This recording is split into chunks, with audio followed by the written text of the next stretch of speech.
Good morning, everyone. Romney Smith at WTOC for the News Now. This is where we bring you local, regional, and national, and sometimes international news to make sure you're always in the loop. We're on many platforms right now, including our website, WTOC.com, the WTOC app, Roku, Amazon Fire Stick, as well as other platforms, Twitter and Facebook. The reason I mentioned Facebook last is because that's actually where you can interact with me live. Leave a comment, say hello, where you're watching from, ask a question. I'll do my best to get you the answer. And if I can't, no worries. I'll go back in the comment section after and get you the answer or a link to help get you to the place you need to go. So a lot of people saying happy Friday, Friday for some people. I am with you. Thank you so much to Suzanne Griner and Emily Martin saying hello with an emoji. I take emojis as well. Thank you so much. All right, so we're going to start this morning with breaking international news. If you haven't heard already, North and South Korea promising to end the decades-long war between the two countries. We all woke up to the news that North Korean leader Kim Jong-un and South Korea's President Moon Jae-in met for a peace summit. Kim Jong-un is the first North Korean leader to step into South Korean-controlled territory, which is why the summit is once again so historic. Kim Jong-un says a new history begins now between the two nations and that they are one. Today's talks are expected to cover denuclearization along the Korean peninsula, a peace settlement and improving relations between the North and the South. Keep in mind, it's not going to all be over today. This will take some time. Keep in mind, President Trump is also set to meet with Kim Jong-un in the near future, and this will continue to update throughout the day, but truly a historic mark as North and South Korean leaders meet to discuss denuclearization of the Korean peninsula. Certainly a good thing, because you know what? It's a good thing when wars come to an end. I think we can all agree upon that. All right, switching gears to local news. Right now, a man is in the Chatham County Jail charged with a murder that happened on the campus of Savannah State University more than 2.5 years ago. State and local police arrested 23-year-old Justin Devon Stevens last night. A grand jury indicted him Wednesday on 10 charges, including felony murder. Authorities say Stevens shot Chris Starks back in August of 2015 in the Student Commons area. No arrests had been made until last night. WTOC actually spoke with Chris's mother, Sharon Starks, in an exclusive interview just hours after the arrest happened. She says she cried when she finally got the call that someone was arrested. It's been a very emotional evening for us. It's emotional, because we just didn't know when this day was going to come. It's been 2 years. There's no winners in this. It's sad. According to the GBI, preliminary reports say the two were involved in some kind of altercation before shots rang out. Police say there were a lot of witnesses to that crime. Once again this morning, this Friday as some of you call it, we want to say hello and thank you to all of you guys who are watching on Facebook. I do have a comment on the story about North and South Korea agreeing to have peace talks and denuclearization, ending the situation, the war that's been going on between the Koreas for decades now. Vicky Tooten-Craycraft says, why does this scare me? I hope he's serious and not just getting us to drop our guard. I think a lot of people are also cautious of that. In fact, President Trump tweeted that this morning as well. We just have to wait and see what happens. We hope this is a step in the right direction. Certainly, everyone in the world literally having their eye on this to say we hope North Korea keeps their promise this time.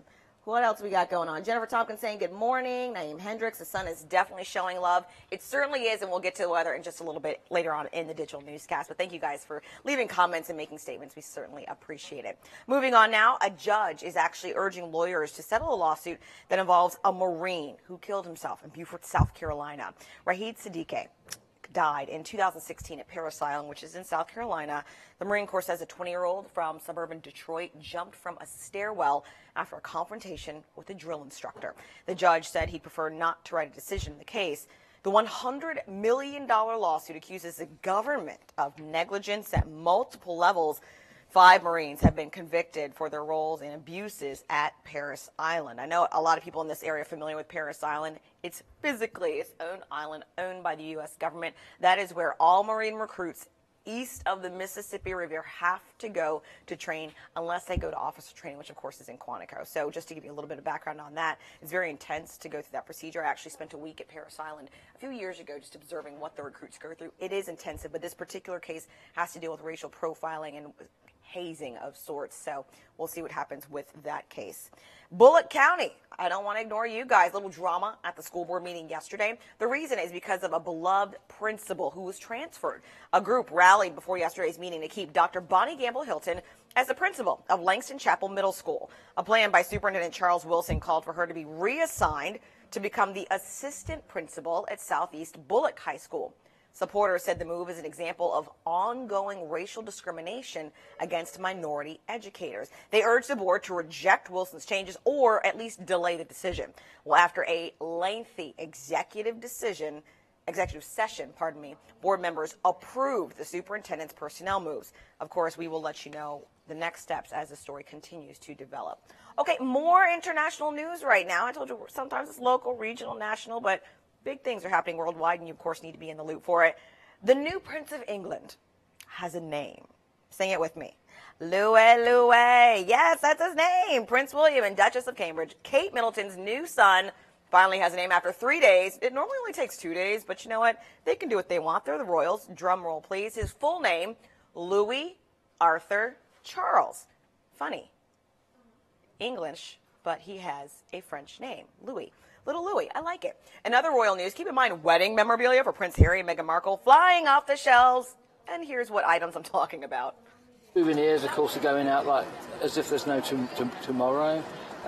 Mugs are the most favourite item because you can use it for tea, coffee, whatever, and it's got a use.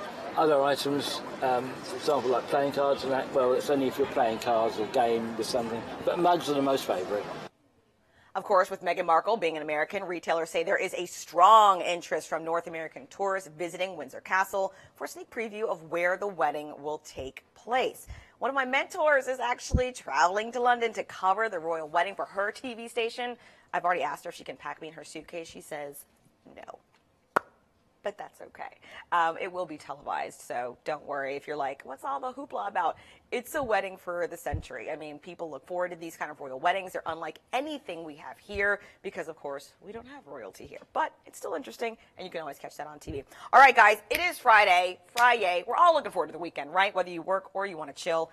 Look outside right now. This is a live look at the beach. Not too many people out there right now. We're still warming up, but that's okay. A lot of you may be planning to travel to Tybee or Hilton Head to get away. Beach looking pretty good, but I want to give you your coastal forecast for today because we will heat up. Mid to high 70s all around Fripp, Hunting, Hilton Head, Tybee, St. Simons, Jekyll. Look at that, 78, 73, 75. So looking really good today, and here's the best part. It gets even nicer this weekend. So if you're planning a trip to the beach, you are in good luck. I don't know about you, but I'm just glad we're getting closer and closer to summer. I feel like Mother Nature has been a little frantic. You know, it's cold, it's windy, it's rainy, maybe a little bit of sun. Just get me to the summer. I don't even need spring. Just let me heat up. So beach days certainly set for this weekend. Good morning to Zachary Donald Dykes. We appreciate you weighing in on our Facebook page and saying, how are y'all? I'm good. I hope you're good too. We don't have any more comments on stories on the newscast right now, so keep in mind if you want another weather update, maybe something more in depth, at 11 a.m. our next digital newscast will have more weather information for you. And as always, you can catch us online at WTOC.com as well as our social media pages, Facebook, Twitter, Instagram, Snapchat, all of that good stuff. We'll be back at 11 with weather.